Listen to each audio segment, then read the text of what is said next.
राज्यामध्ये अवकाळी पावसाचा तडाखा अजूनही सुरूच आहे।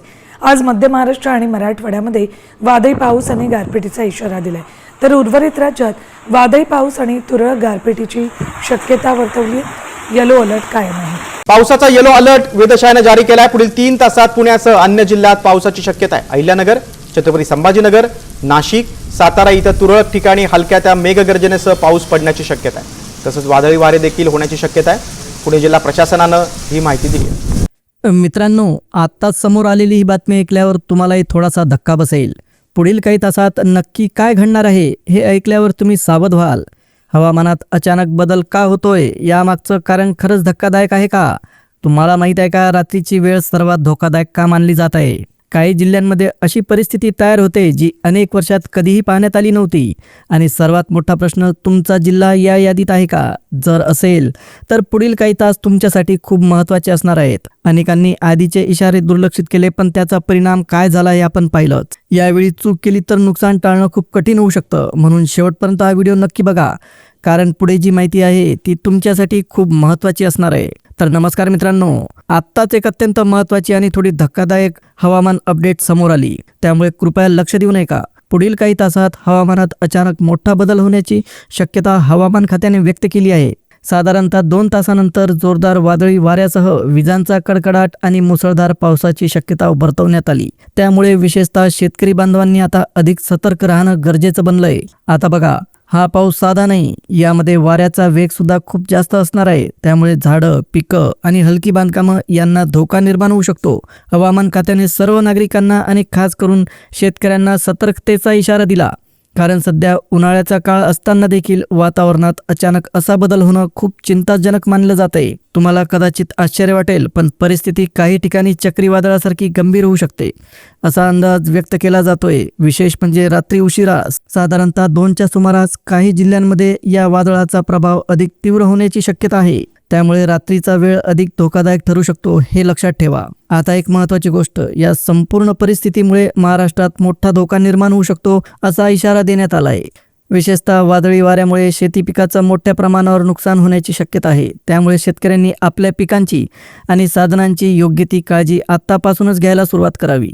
आणखी एक धक्कादायक माहिती म्हणजे काही निवडक जिल्ह्यांमध्ये परिस्थिती अधिक गंभीर होऊ शकते।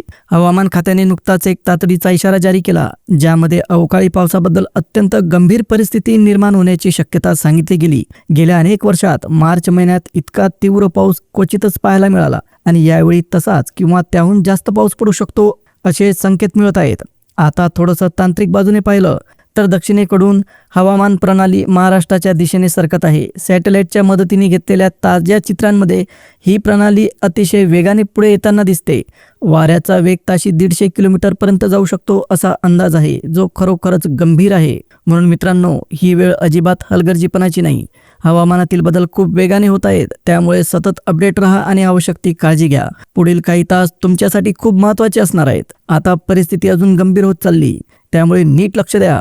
हवामान खात्याच्या अंदाजानुसार मुंबईच्या दिशेने तयार झालेली ही तीव्र हवामान प्रणाली रात्री उशिरा महाराष्ट्रात प्रवेश करू शकते। विशेष म्हणजे साधारणतः मध्यरात्रीनंतर 2च्या सुमारास याचा परिणाम अनेक भागांमध्ये जाणवू शकतो। त्यामुळे हा वेळ खूपच संवेदनशील मानला जातोय। आता बघा, ही फक्त साधी पावसाची सिस्टीम नाही, मोठ्या प्रमाणावर ढगांचा एक प्रचंड पट्टा महाराष्ट्राकडे सरकत आहे।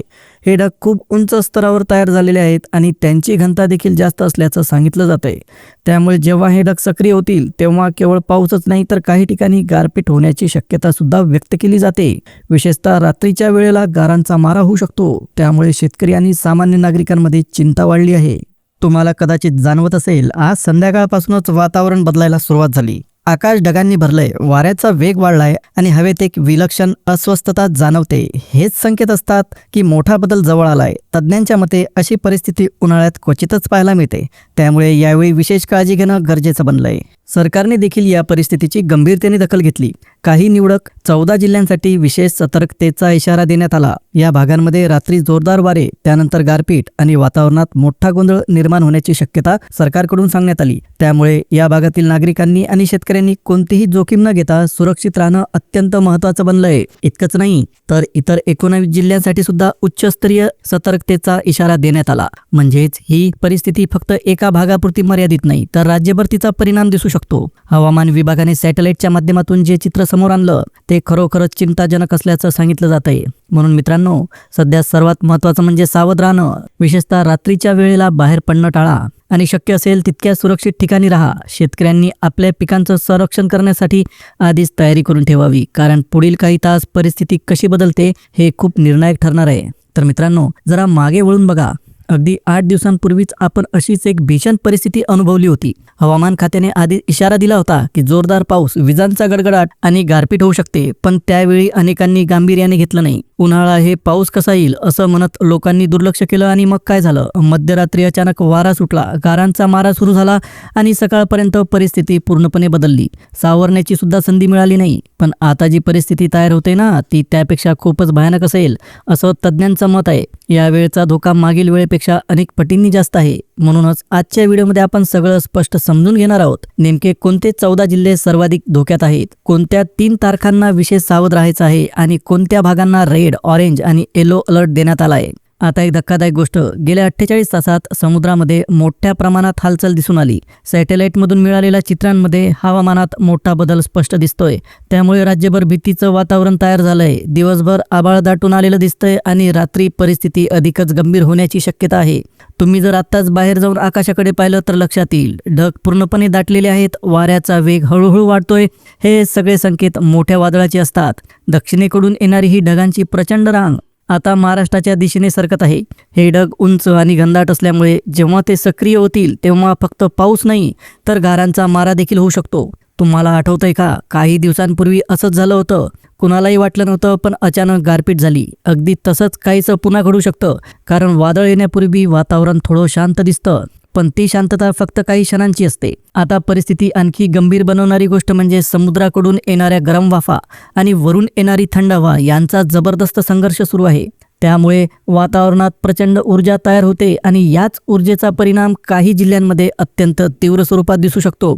अगदी ढगफुटीसारखी परिस्थिती निर्माण होऊ शकते. कल्पना करा, रात्रीची वेळ आहे, अचानक पाऊस सुरू होतो, विजांचा गडगडाट वाढतो आणि काही मिनिटातच वारा इतक्या वेगाने वाहू लागतो की झाडं सुद्धा टिकू शकत नाही.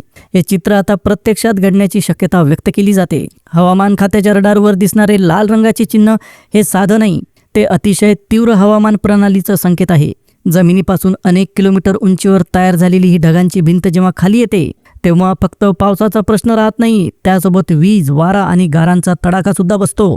काही वर्षांपूर्वी अशीच एक घटना विदर्भ आणि मराठवाड्यात घडली होती, जिथे रात्री अचानक वादळ आलं आणि काही मिनिटातच मोठं नुकसान झालं. आज पुन्हा तसंच काहीतरी घडण्याची शक्यता आहे आणि यावेळी परिणाम अधिक तीव्र असू शकतो. आता हवामानातील बदलांमुळे हवेचा दाब खूप कमी झाला, ज्यामुळे वातावरणात एक प्रकारची पोकळी तयार झाली आणि हीच पोकळी जेव्हा भरून निघते तेव्हा ती अत्यंत जोरात प्रतिक्रिया देते, म्हणजेच वादळ अधिक तीव्र होतं. म्हणूनच सरकारने सुद्धा तातडीनं पावलं उचलली आहेत. संबंधित 19 जिल्ह्यांच्या प्रशासनाला सतर्क राहण्याचे आदेश देण्यात आले, कारण अंदाजानुसार रात्री 2 नंतर या भागात ताशी 100 ते 120 किलोमीटर वेगाने वारे वाहू शकतात. यामुळे घरांची छपरं उडू शकतात, विजेचे खांब कोसळू शकतात. म्हणून मित्रांनो, ही परिस्थिती अजिबात हलकी समजू नका.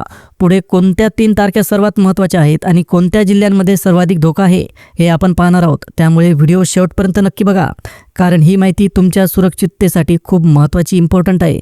आता थोडं विज्ञानाच्या भाषेत समजून घेऊया, कारण इथून पुढचं महत्त्वाचं आहे. सध्या सॅटेलाइटमधून जे चित्र दिसतंय ना, त्यानुसार महाराष्ट्रात एक अतिशय शक्तिशाली ढगांचा समूह तयार झाला आहे. यालाच हवामान तज्ज्ञ सुपरसेल असं म्हणतात. हा सुपरसेल एकदा सक्रिय झाला की तो ज्या भागातून जातो तिथे मोठं नुकसान करतो. म्हणजे वारा, पाऊस, गारपीट सगळं एकत्र. आता आठवा, मागच्या आठवड्यात नाशिक आणि नागपूरमध्ये जे घडलं ती फक्त सुरुवात होती. खरा परिणाम आता दिसू शकतो असा अंदाज आहे, कारण आज दिवसभर अनेक ठिकाणी आकाश ढगांनी पूर्णपणे भरलेलं दिसतंय. हे ढग फक्त जमा झालेले नाही, ते कधीही फुटू शकतात. विशेषतः 14 जिल्ह्यांमध्ये रात्री 2 नंतर परिस्थिती अचानक बदलू शकते. जोरदार वारे, मुसळधार पाऊस आणि गारपीट सगळं एकाच वेळी होण्याची शक्यता आहे. तर शेतकरी बांधवांनो, ही गोष्ट खूप गंभीर आहे, कारण मेहनतीने उगवलेलं पीक काही मिनिटात खराब होऊ शकतं. त्यामुळे आता सतर्क होणं इम्पॉर्टंट बनलंय. एकदा हे वादळ पूर्ण ताकदीने सुरू झालं तर त्याला थांबवणं कोणाच्याही हातात नसतं. ना आर्थिक नुकसान टाळता येतं, ना इतर धोके. आता बघा, ही परिस्थिती तयार का झाली, तर हवेतली उष्णता आणि आर्द्रता एकत्र आल्यामुळे एक मोठा थंडर स्टॉर्म सेल तयार झाला आहे. हा सेल जेव्हा जमिनीच्या संपर्कात येतो तेव्हा पुढील 3 ते 4 तास त्या भागात निसर्गाचं अत्यंत तीव्र रूप पाहायला मिळतं. वाऱ्याचा वेग इतका प्रचंड वाढतो की उभ्या असलेल्या गाड्या सुद्धा हलू लागतात आणि विजांचा गडगडाट सतत ऐकू यायला लागतो. पुढील काही दिवस विजांचा धोका देखील जास्त आहे. काही वेळा असं वाटू शकतं की आभाळच फाटतंय, इतक्या वेगाने आणि आवाजाने वीज पडते. त्यामुळे हा फक्त पाऊस नाही तर एक पूर्ण वादळी परिस्थिती तयार होते, हे लक्षात घ्या. आणखी एक महत्त्वाची गोष्ट, सध्या जो डेटा समोर आला आहे त्यानुसार मराठवाड्याच्या मध्य भागात ढगांची घनता सर्वाधिक आहे, म्हणजेच त्या भागात वादळाचा परिणाम जास्त जाणवू शकतो. विदर्भ आणि मराठवाडा सीमेवरील भाग विशेष धोक्यात असल्याचं सांगितलं जात आहे. काही ठिकाणी वातावरणातील दाब इतका वाढला आहे की जमिनीवर सुद्धा त्याचा परिणाम दिसतोय. त्यामुळे कुठे गारांचा पाऊस होईल, कुठे जोरदार वारे वाहतील आणि कुठे चक्रीवादळासारखी स्थिती निर्माण होईल हे काही पुढील तासात स्पष्ट होणार आहे. म्हणून मित्रांनो, परिस्थिती अगदी साधी नाही. निसर्ग जेव्हा अशा प्रकारे बदलतो तेव्हा तो कोणाचंच ऐकत नाही. हे आपण अनेकदा ऐकलंय आणि पाहिलं सुद्धा आहे. आज तसंच काहीतरी घडण्याची शक्यता दिसून येते. त्यामुळे पुढे सांगितली जाणारी जिल्ह्यांची यादी आणि महत्त्वाच्या तारखा नीट ऐका, कारण ती माहिती तुमच्यासाठी खूप महत्त्वाची ठरेल. तर मित्रांनो, सध्या तुम्ही पाहत असाल मोबाईलवर सतत अलर्ट येत आहे. न्यूज चॅनलवर सुद्धा इशारे दिले जात आहेत, पण अजूनही काही लोक हे गंभीरतेने घेत नाहीत. जरा आठवा, काही दिवसांपूर्वी असंच झालं होतं. ज्यांनी त्यावेळी दुर्लक्ष केलं त्यांचं नुकसान आज सुद्धा भरून निघालेलं नाही. त्यामुळे यावेळी अजिबात हलगर्जीपणा करू नका. जरा विचार करा, जर रात्रीच्या वेळी अचानक वादळ तुमच्या गावात आलं, वीज खांब पडले, नेटवर्क बंद झालं, तर मदतीसाठी तुम्ही कोणाला संपर्क करणार? म्हणूनच पुढचे 72 तास महत्त्वाचे इम्पॉर्टंट आहेत. हे दिवस अगदी सावध राहून काढावे लागतील. आता आपण सगळ्यात महत्त्वाच्या भागाकडे येतोय. तुम्ही ज्या गोष्टीची वाट बघत होता त्या म्हणजे धोकादायक तारखा आणि सर्वाधिक प्रभाव असलेले जिल्हे. त्यामुळे तुमचे पुढील काही दिवसांचे प्लॅन आत्ताच बदलून ठेवा, कारण या काळात बाहेर जाणं टाळायचं हे सर्वात सुरक्षित आहे. सध्या मराठवाडा आणि मध्य महाराष्ट्रात सर्वाधिक गंभीर स्थिती निर्माण होण्याची शक्यता आहे. म्हणून इथे रेड अलर्ट जारी करण्यात आला. लातूर, नांदेड, छत्रपती संभाजीनगर, परभणी, बीड, हिंगोली, जालना आणि धाराशिव या जिल्ह्यांमध्ये वाऱ्याचा वेग ताशी 100 ते 120 किलोमीटरपर्यंत जाऊ शकतो आणि मोठ्या गारांचा मारा होऊ शकतो. मध्य महाराष्ट्रात सोलापूर, कोल्हापूर, सातारा, नाशिक, पुणे आणि अहिल्यानगर या भागांमध्ये जोरदार वाऱ्यामुळे घरांचं नुकसान होण्याची शक्यता आहे. विदर्भात अकोला, वाशिम आणि बुलढाणा या भागांवर सुद्धा मोठा धोका आहे. खानदेश भागात नंदुरबार, धुळे, जळगाव येथे विशेषतः केळी पिकांना आणि घरांना मोठा धोका निर्माण होऊ शकतो. तर पूर्व विदर्भात गोंदिया, चंद्रपूर, गडचिरोली, नागपूर, अमरावती आणि भंडारा या जिल्ह्यांमध्ये विजांचा कडकडाट आणि मुसळधार पाऊस ढगफुटीसारखा पडू शकतो. आता थोडक्यात काही जिल्ह्यांची खास माहिती समजून घ्या. लातूरमध्ये जनजीवन विस्कळीत होऊ शकतं. नांदेडमध्ये झाडं आणि वीज खांब पडण्याची शक्यता आहे. छत्रपती संभाजीनगरमध्ये कच्च्या घरांची विशेष काळजी घ्या. तर परभणीमध्ये वादळाचा जोर वाढू शकतो. बीडमध्ये गारपीट होण्याचा धोका आहे. हिंगोलीत ढगफुटीसारखी परिस्थिती होऊ शकते. जालना भागात वाऱ्याचा वेग जास्त राहू शकतो. धाराशिवमध्ये पुढील 48 तास खूप महत्त्वाचे आहेत. सोलापूरमध्ये फळबागांना धोका आहे. कोल्हापूरमध्ये पावसाचा प्रभाव वाढू शकतो. साताऱ्यात वाऱ्याचा जोर जास्त राहू शकतो. तर नाशिकमध्ये अचानक हवामान बदलू शकते. पुण्यात वादळी वाऱ्यामुळे नुकसान होऊ शकतं. अहिल्यानगरमध्ये अचानक पाऊस जोरात येऊ शकतो. अकोल्यामध्ये वाऱ्याचा वेग वाढण्याची शक्यता आहे. तर वाशिममध्ये छप्पर उडण्याचा धोका आहे. बुलढाणा, नंदुरबार, धुळे आणि जळगावमध्ये गारांचा पाऊस होऊ शकतो. पिकांचं प्रचंड नुकसान होऊ शकते. तर गोंदिया, चंद्रपूर, गडचिरोली आणि नागपूरमध्ये विजांच्या गडगडाटासह पाऊस मोठ्या प्रमाणात पडण्याची शक्यता आहे. तर भंडाऱ्यात ढगफुटीसारखी परिस्थिती निर्माण होऊ शकते. आता सगळ्यात महत्त्वाचं, कोणत्या तारखा लक्षात ठेवायच्या? तर इथे विशिष्ट तारीख नाही, पण आज, उद्या आणि परवा हे पुढचे 3 दिवस अत्यंत धोकादायक मानले जात आहेत. या काळात पावसाचा जोर कमी होण्याऐवजी वाढण्याची शक्यता आहे. म्हणून एकच सांगतो, घाबरू नका, पण सावध नक्की राहा. विशेषतः शेतकरी बांधवांनी आपल्या पिकांची काळजी घ्यावी. द्राक्ष, कांदा, आंबा यांसारखी पिकं उघड्यावर असतील तर शक्य तितकं सुरक्षित करा. आणि शेवटी एक महत्त्वाची गोष्ट, हा हवामान अंदाज आहे, त्यामुळे शेती संबंधित मोठा निर्णय घेण्यापूर्वी स्थानिक तज्ज्ञांचा सल्ला नक्की घ्या. तर मित्रांनो, ही माहिती तुम्हाला वेळेवर मिळणं अत्यंत महत्त्वाचं होतं, म्हणून आम्ही हे अपडेट तुमच्यापर्यंत पोहोचवलं. आता पुढचे काही तास आणि दिवस निर्णायक ठरतील, त्यामुळे सतर्क राहणं इम्पॉर्टंट आहे. कुठलीही अफवा न पसरवता अधिकृत माहितीवरच विश्वास ठेवा. विशेष काळजी घ्या आणि शक्य असेल तेवढं नुकसान टाळण्याची तयारी ठेवा. तुमचं आणि तुमच्या कुटुंबाचं सुरक्षित राहणं सर्वात महत्त्वाचं आहे. जर ही माहिती उपयोगी वाटली असेल तर इतरांपर्यंत नक्की शेअर करा. अशाच महत्त्वाच्या अपडेटसाठी आपल्या चॅनलला सबस्क्राईब करायला विसरू नका. धन्यवाद. सुरक्षित राहा, सतर्क राहा.